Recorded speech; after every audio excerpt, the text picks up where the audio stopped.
C'est à moi.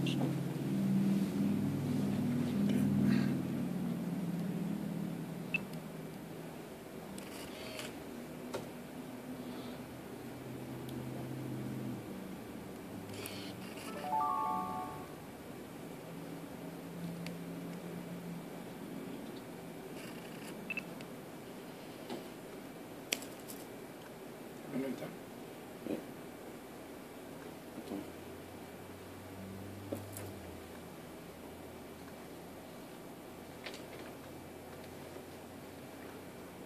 Bon, les amis, on va commencer. Hein. On est prêt?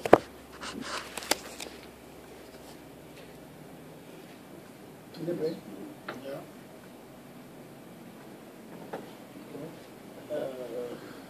Ok, on est.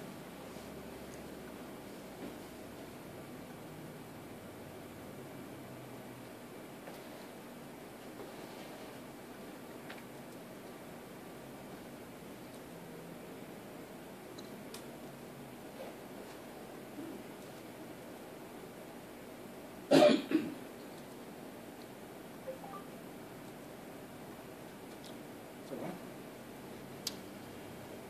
Chers compatriotes, chers frères, chers Gabonais, merci pour avoir fait le déplacement sur notre chère ville et aussi notre cher État. La Cameroun du Nord est un État lors des élections présidentielles dans notre pays ici qui joue un rôle très très important et parfois décisif par rapport bien sûr aux élections présidentielles. Donc nous sommes ici aux États-Unis dans le cadre bien sûr de ce que nous appelons la route vers le Congrès, mais aussi vers la réorganisation de notre parti. Donc ici, nous allons commencer nos travaux et pour cela, nous allons inviter M.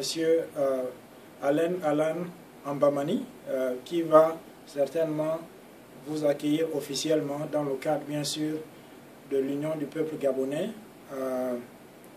des États-Unis, parce que c'est lui qui est notre host, comme on dirait en anglais. Nous avons les membres de l'UPG et nous avons également la représentation de la société civile, que nous remercions d'ailleurs pour votre implication. Donc, M. Alan.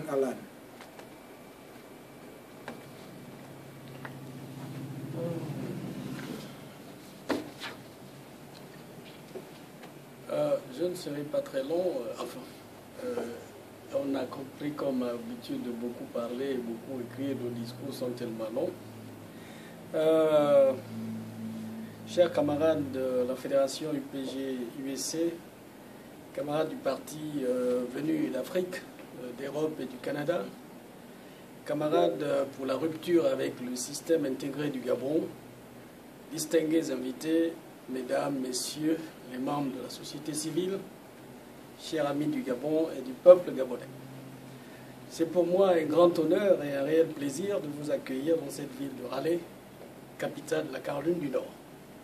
Je me félicite de votre présence qui m'offre l'occasion. Comme vous le savez, cette concertation est importante pour la réorganisation de notre parti, car elle nous permettra de faire le point sur son dysfonctionnement. Je voudrais, en cette circonstance, remercier votre réaction prompte à l'invitation de la Fédération UPG-USC, témoigne de l'intérêt que vous portez à notre parti en crise depuis le décès de son président, Pierre Mamboundou.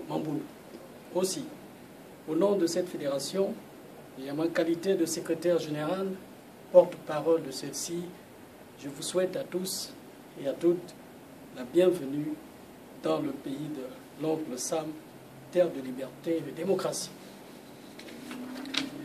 J'en profite pour apprécier avec intérêt votre présence aux États-Unis afin d'échanger sur ces questions qui dominent l'actualité nationale, à savoir le climat politique et social malsain au Gabon et la crise interne qui divise l'UPG en deux au lendemain de la mort subite du leader charismatique de l'opposition gabonaise, Pierre Mamboundou. Il est indéniable que les problèmes internes à notre parti connaissent un dénouement et j'en suis certain, sa résolution permettra à nouveau d'affermir notre base politique pour les échéances à venir. Rappelons aux fervents militants et militantes que la crise interne qui sévit dans les rangs de notre parti n'est que la conséquence, si vous permettez l'expression, de la lecture égoïste, si ce n'est clientéliste de certains responsables de parti. C'est pourquoi nous pensons entamer avec vous le progrès et la démocratie par des propositions que nous ferons pendant ces échanges pour éviter à l'avenir les comportements que vous observez chez certains et qui sont à l'origine de malaise profond dans nos partis politiques, dans nos partis et groupements politiques. Vous conviendrez que le décès, le 15 octobre 2011 à Libreville, du leader de l'UPG, Pierre Mamboundou Mamboundou, a permis de faire tomber les masques, mais aussi interpelle les acteurs politiques que vous êtes pour une approche différente de la gestion de ce grand parti dont nous exigeons sans délai la tenue de son congrès extraordinaire afin de désigner son nouveau président. C'est convenir que notre parti n'a pas échappé à la corruption de certains de ses responsables par le régime moribond de Bongo. Sachez que l'UPG n'est qu'un maillon de cette chaîne qui s'est défaite au lendemain de la disparition tragique de son président fondateur dans les conditions encore non élucidées. Je peux vous assurer que d'autres formations politiques suivront ce cercle infernal de scission si nous refusons d'épouser les bonnes habitudes du pays dont vous avez l'honneur et le privilège de visiter aujourd'hui. Souvenons-nous qu'avant notre parti, il y a eu les soubresauts observés dans les rangs du Parti gabonais du progrès, puis en 2011, ceux du Parti dictatorial gabonais PDG, de l'ancien tyran et dictateur Omar Bongo Ondimba. Comme vous le savez depuis belle lurette, le PDG tient encore la route, si ce n'est grâce à votre argent, pour ne pas dire l'argent volé aux contribuables. Ce constat qui relève du refus de la démocratie et du progrès dans notre pays impose que chaque militant et militante dénonce avec la dernière énergie les comportements irresponsables que vous observez chez les ex-collaborateurs du défunt président Mamboundou Mamboundou, qui sont un frein au progrès, à la démocratie et une aberration de la part de ceux qui l'entretiennent au profit de leur bouche et de leurs intestins.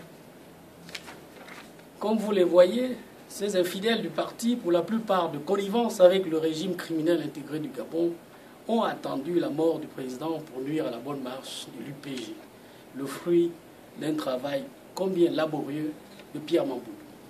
Ces échanges sont l'occasion d'un diagnostic minutieux de ce malaise qui perdure, mais aussi imaginer les mécanismes pour une gestion saine de ce parti afin qu'il reprenne le bâton de pèlerin dans cette opposition en tergiversation depuis le décès de son leader.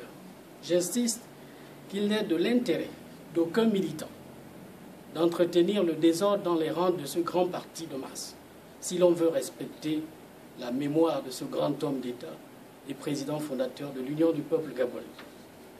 Je saisis cette tribune pour rappeler qu'avoir participé à la création de l'UPG aux côtés de son président ne saurait vous désigner comme son propriétaire. Le progrès et la démocratie que nous voulons pour l'union du peuple gabonais, partant le Gabon, exigent de changer les comportements terriens de quelques leaders politiques gabonais. La démocratie, par définition, signifie le gouvernement du peuple par le peuple et pour le peuple. Cela signifie que toute portion de ce peuple devrait être en mesure d'avoir son mot à dire dans tout ce qui touche leur vie et partant celle de toute la nation. Ce droit peut être exercé soit directement par les membres d'une communauté ayant la possibilité d'entrer personnellement, sans médiateur, sa position sur une question donnée dans le processus décisionnel. Comme nous la vivons dans les pays où les dirigeants ont encore conscience de ce peuple, la démocratie est avant tout une culture, un état d'esprit, une éducation militante qui s'acquiert au sein des organes de base d'un parti. par l'observation sans condition de règles régissant toute société organisée. Si certains oiseaux peuvent s'asseoir sur celle-ci, il va sans dire que nous reculons en remettant en cause le progrès et la démocratie. C'est en partie pourquoi vous ferez face à des confusions du genre constatées auprès du groupe UPG manipulé par ce pouvoir dont la légitimité est remise en question depuis l'élection de 2009. Ces comportements qui consistent à entretenir la délinquance politique ne surprennent personne si ce n'est leurs auteurs eux-mêmes, quand ceux-ci, pour quelques raisons, choisissent de se prostituer. J'affirme que la prostitution n'est pas seulement le fait de la femme ou la jeune fille qui va avec plusieurs hommes pour ses besoins, mais aussi ces politiciens qui profitent des efforts d'un groupe pour se vendre au pouvoir immoral et criminel de Bongo Ndimba pour des CFA. Ce qui m'amène à rappeler le contentieux qui a opposé les fractions en scission. Vous vous souvenez que celui-ci a été porté devant le tribunal du Gabon, qui a déclaré irrecevable la plainte déposée par certains responsables du parti. J'avoue mon indignation et mon dégoût face à ce que je considère de comportement animalier de quelques anciens collaborateurs du président Mamboundou, paraît-il en colère contre le défunt Pierre Mamboundou pour n'avoir pas tenu des promesses égoïstes pour des postes ministériels dans le système dictatorial de Bongo. Que l'occasion me soit offerte ici de lancer une mise en garde contre ces personnes qui utilisent les forces de sécurité avec la malédiction du pouvoir impopulaire du Gabon dans le but d'interdire les réunions des membres au siège de l'Union du peuple gabonais. Ceci peut être considéré comme la preuve de l'infidélité dont fait montre ces responsables vis-à-vis du parti, habité par l'envie sorcière et malhonnête du gain, un venin ou une maladie incurable. Ce clientélisme politique démontre à suffisance que notre pays est loin d'être un état de droit, par des comportements qui frisent la pitié.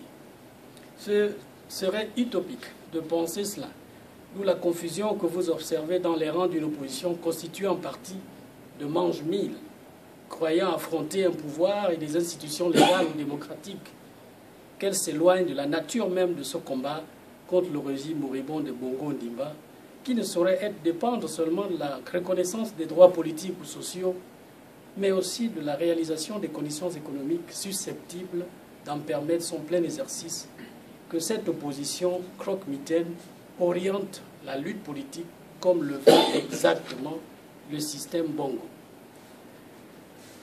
Devant l'amougrio politique créé dans les rangs de l'Union du peuple gabonais, après la mort de son président, il ne fait l'ombre d'aucun doute que seuls les fervents militants que vous êtes avaient le dernier mot pour mettre fin aux injonctions de ses dirigeants, confondant gestion du parti à celle de leurs intérêts égoïstes.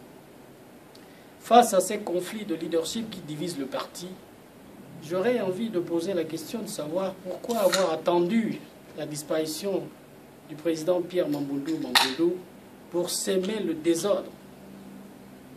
Signalons que Pierre Mamboundou ne tolérera pas ce désordre pendant longtemps et que cette réunion est l'occasion de lancer un appel patriotique à la compréhension pour que ceux qui entretiennent ce désordre retrouvent la raison afin que se tienne ce fameux congrès attendu avec impatience par les fervents militants de notre grand mouvement. Nous préférons que le carton rouge de Pierre Mamboundou reste dans la poche pour le moment en demandant un peu de courage à tous ceux épris de dignité et d'honneur à venir au corps de garde essuyer leurs affronts avant qu'il ne soit trop tard.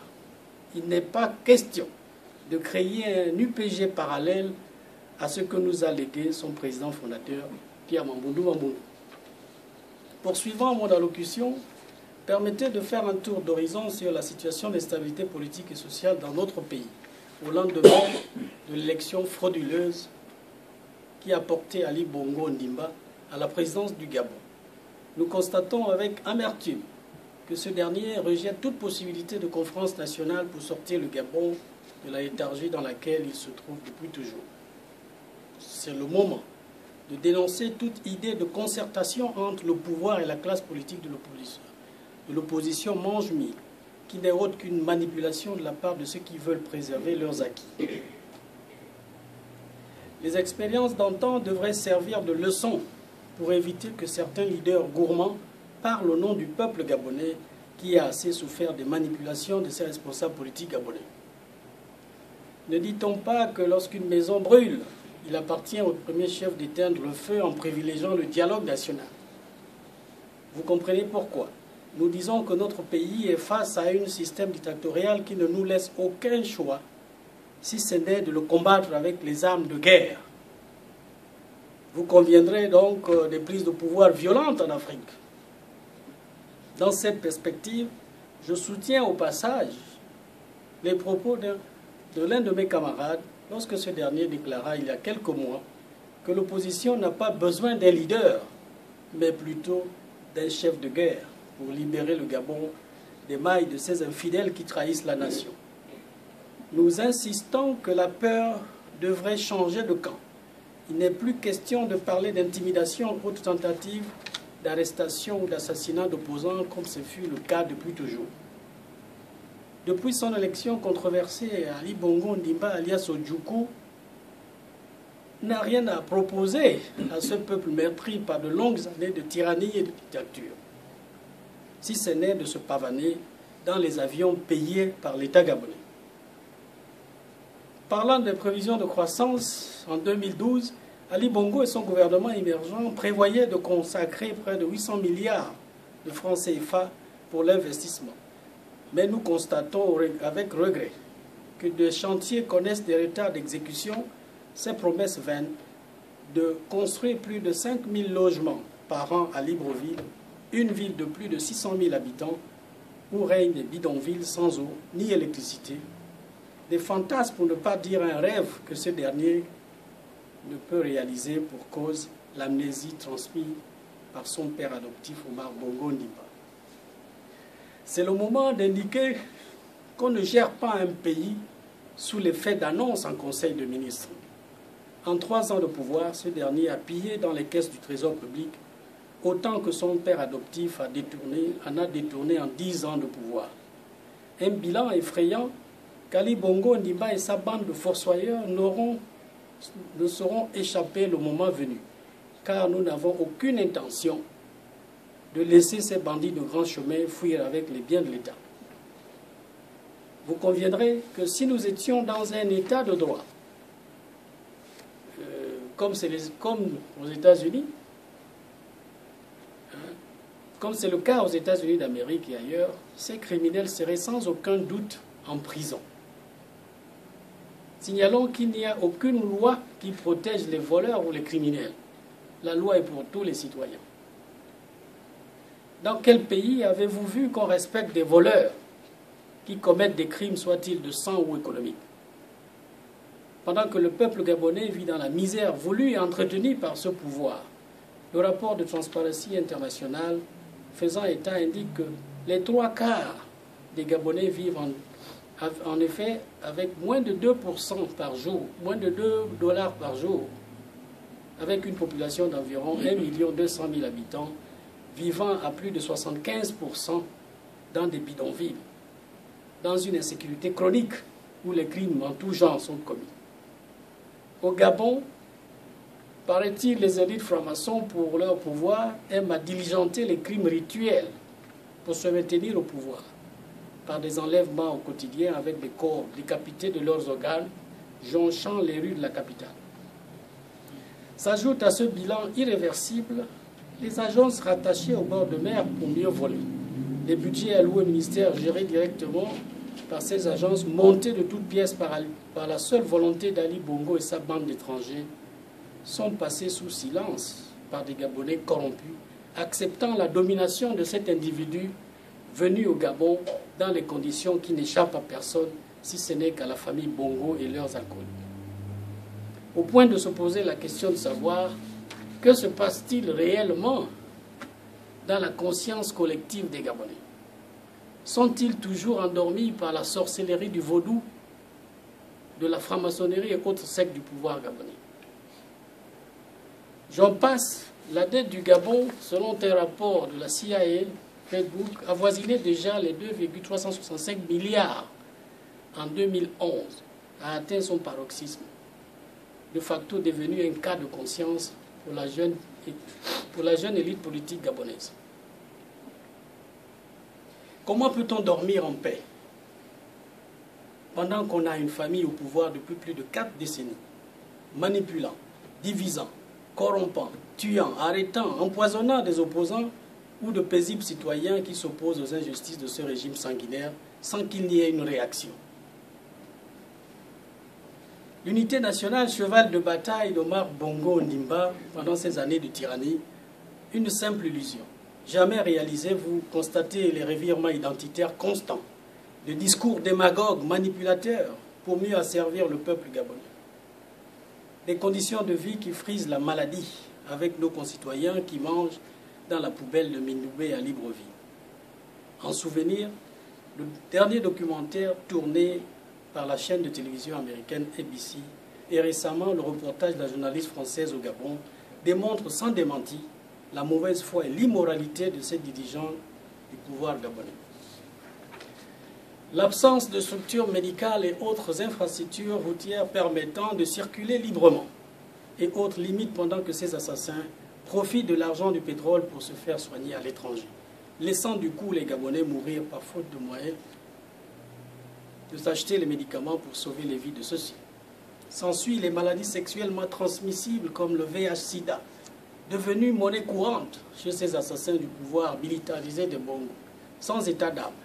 N'hésite pas à coucher ces jeunes femmes, sachant qu'ils portent ces virus.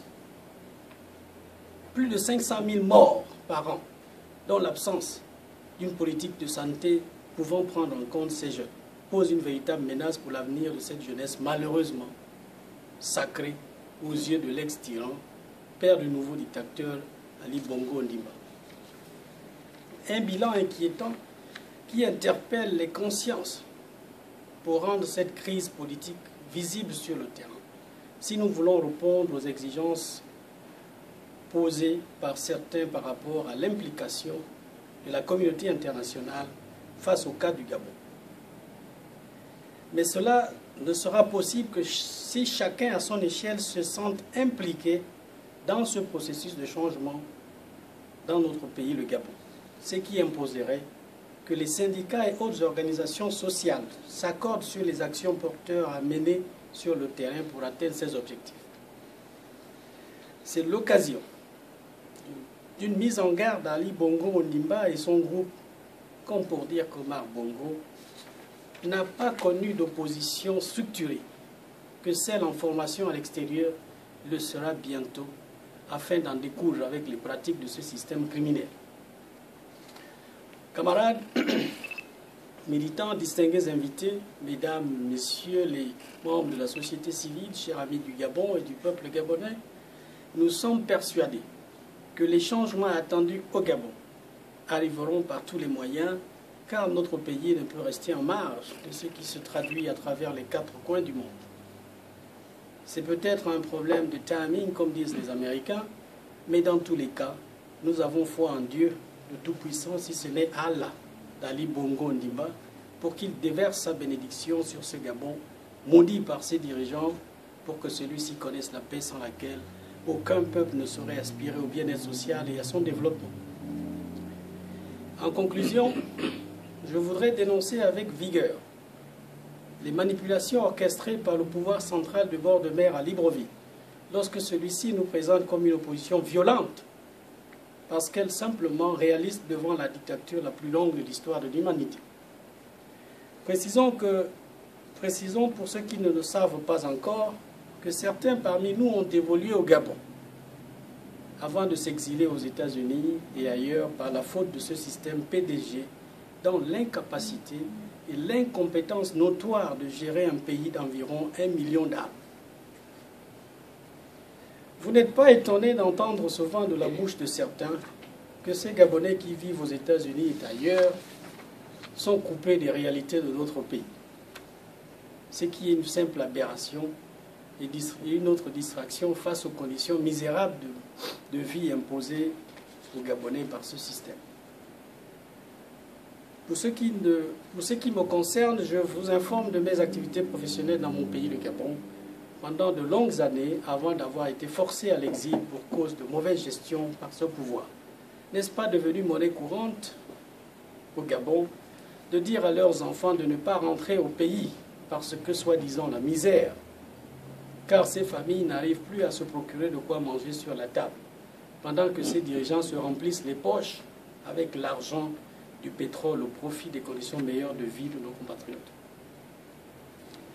Signalons que si cet argent du pétrole pouvait acheter la vie, Omar Bongo Ondimba serait encore parmi nous.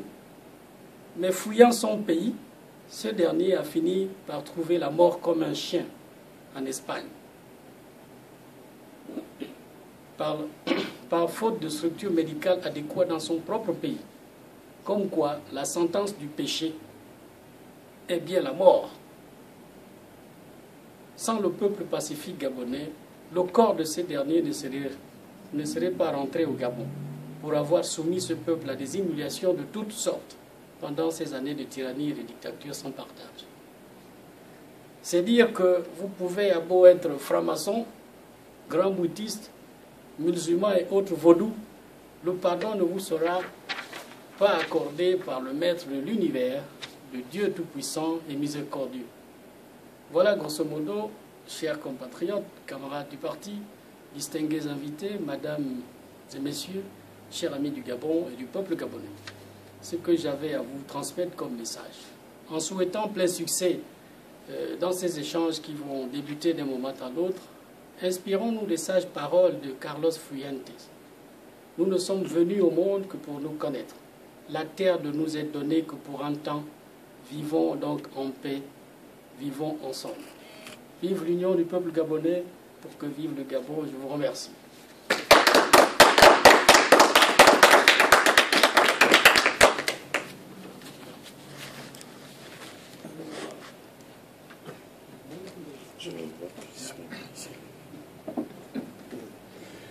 Nous voulons remercier notre cher patriote, M.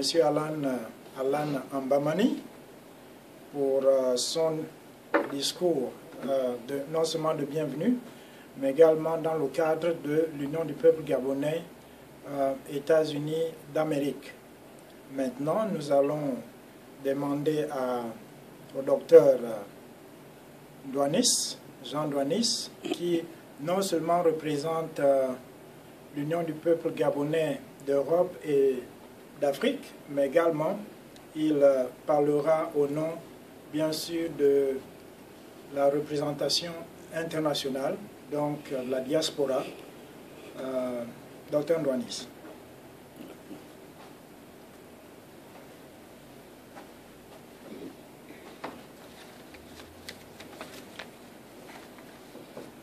Mesdames, Messieurs, chers compagnons de lutte,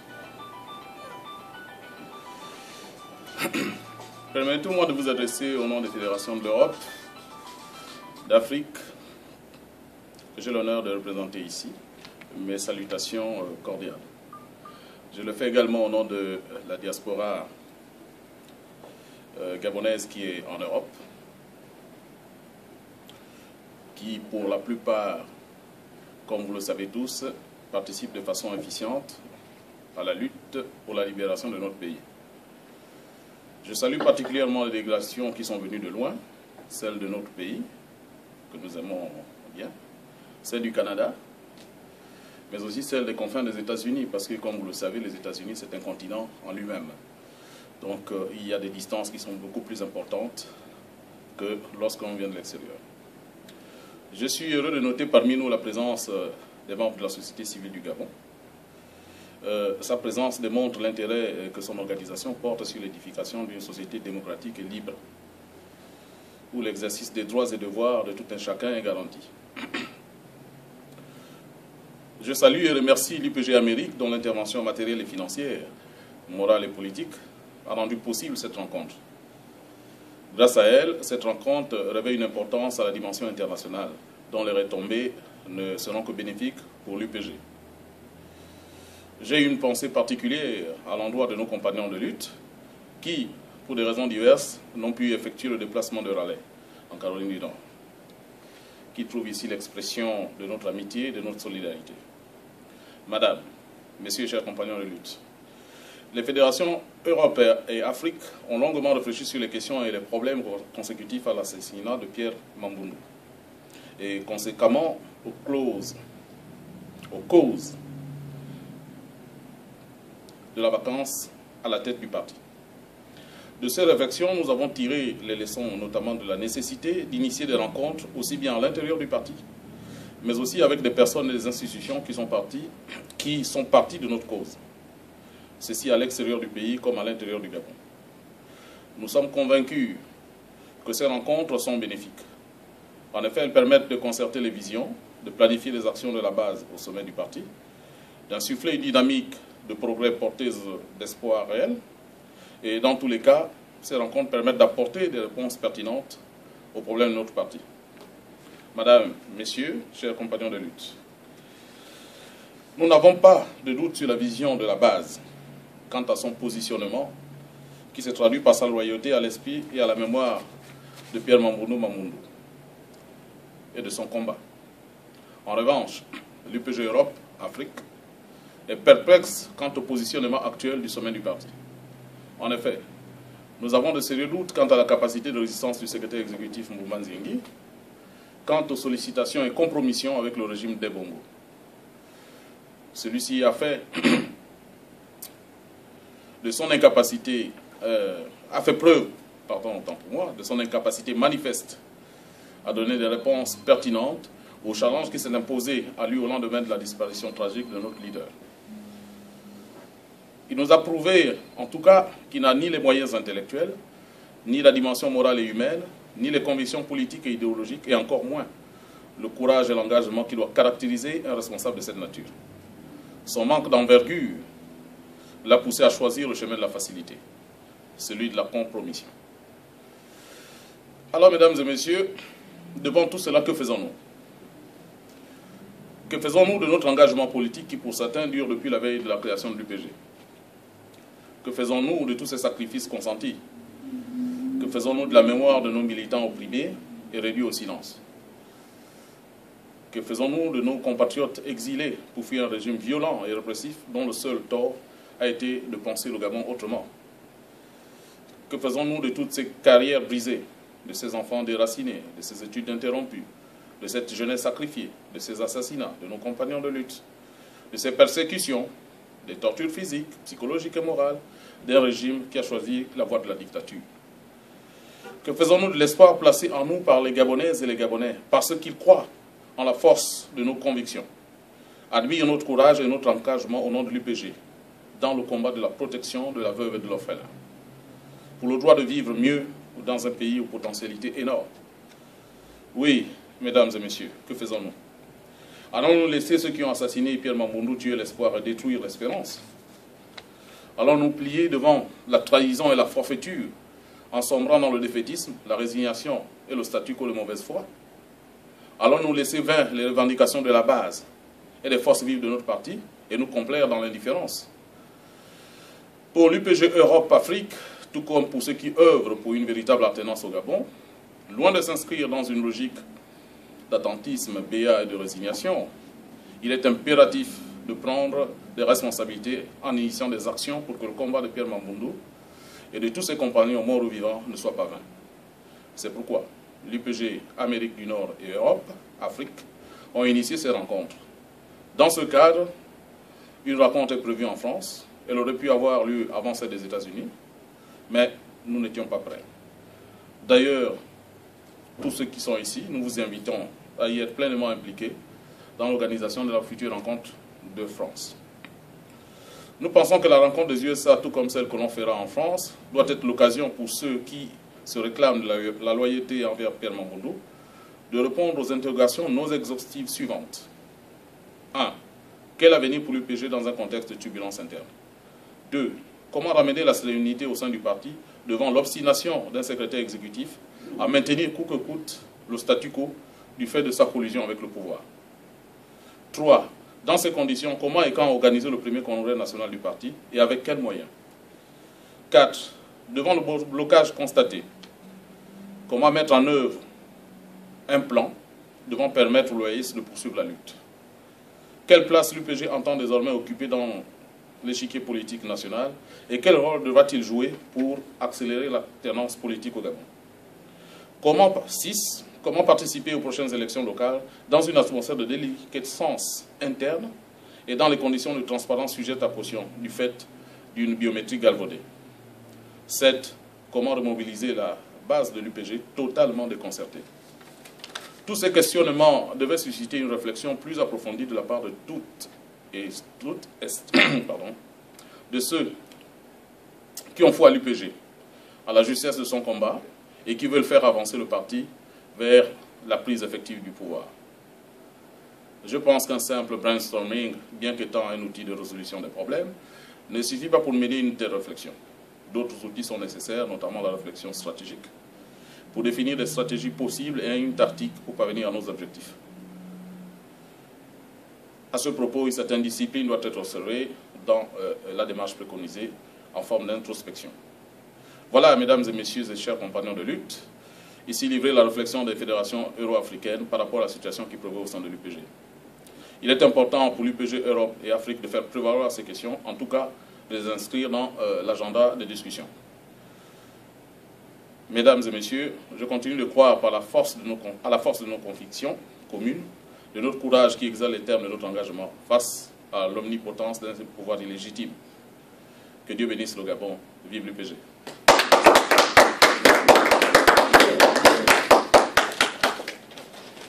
Ok, nous voulons remercier le docteur Ndouanis. Docteur Ndouanis, qui est d'ailleurs un historien, bien sûr, du parti, dans le sens des jeunes qui ont vu l'UPG démarrer. Il a été un proche collaborateur du président Pierre Mamboundou, dans le cadre, bien sûr, des activités au niveau estudiantin. Donc, c'est maintenant la place, avant de laisser la société civile, nous allons demander au docteur Pélagie Joseph Itsana de prendre la chaire. Donc, elle aura 2 interventions. Nous allons d'abord l'écouter dans le cadre de la première intervention et après, nous laisserons le cadre, disons, la plateforme à la société civile. Docteur Itsana.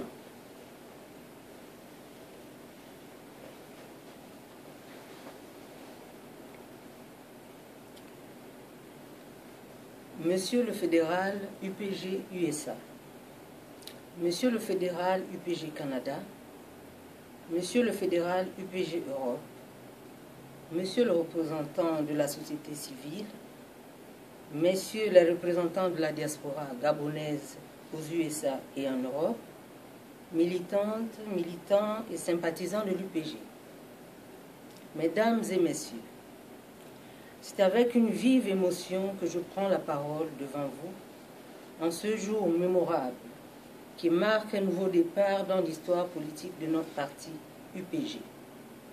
Après l'assassinat lâche, le 15 octobre 2011, de notre leader charismatique, Pierre Mamboundou, par ailleurs fondateur de l'Union du peuple gabonais, notre héros national. Je parle bien d'assassinat. Et ce n'est pas Ali Bongo qui dirait le contraire. Parce qu'au lendemain de l'annonce de la mort du président Pierre Mamboundou, une délégation de l'UPG a été reçue à la présidence de la République. Et ce jour-là, le chef de l'exécutif a dit quelque chose qui nous a interpellés. Je cite, « Nous savions que la vie du président Mamboundou était menacée.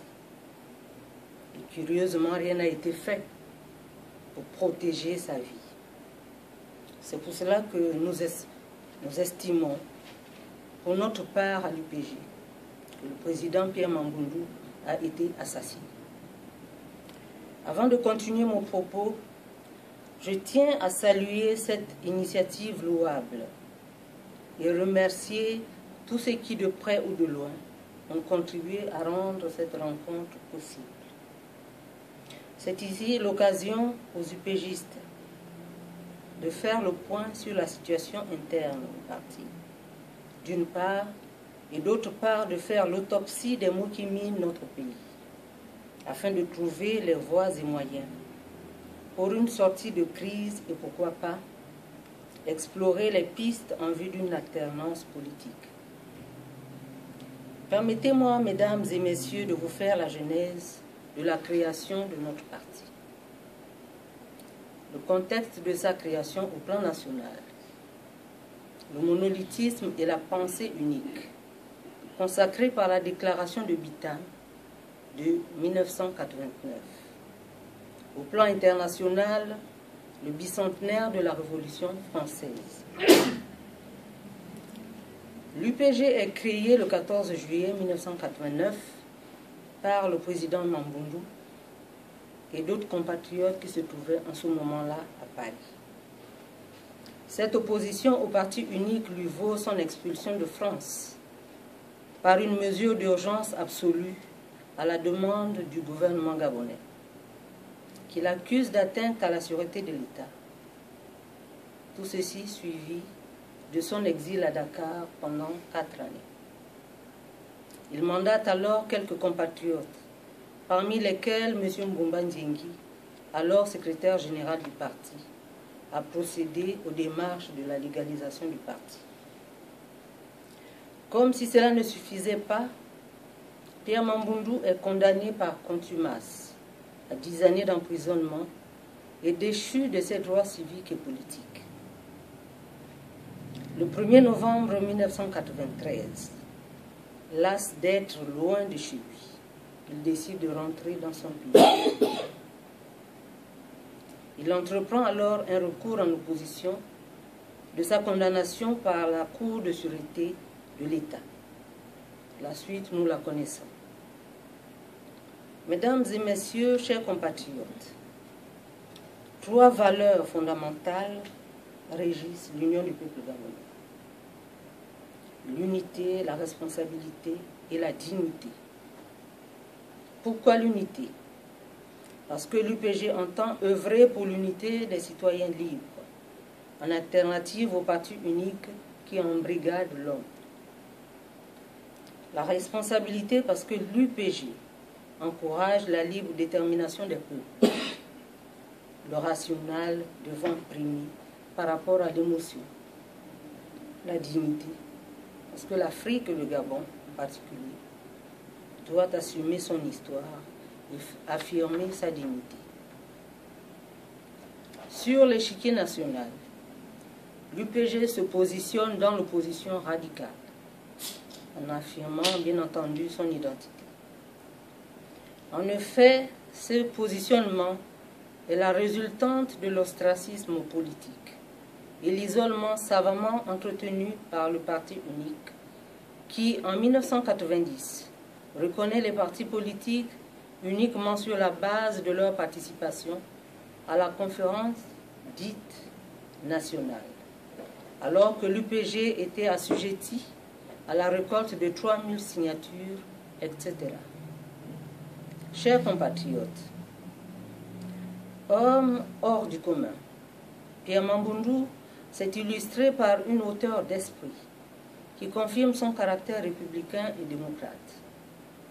L'on se souviendra lorsqu'il écrivit au chef de l'exécutif pour la convocation d'une table ronde suite aux événements ayant émaillé l'élection présidentielle de 1993. Lutteur infatigable. Pour son pays, le Gabon, il participe aux travaux du Haut Conseil de la République, mué en Haut Conseil de la Résistance, en abrégé HCR.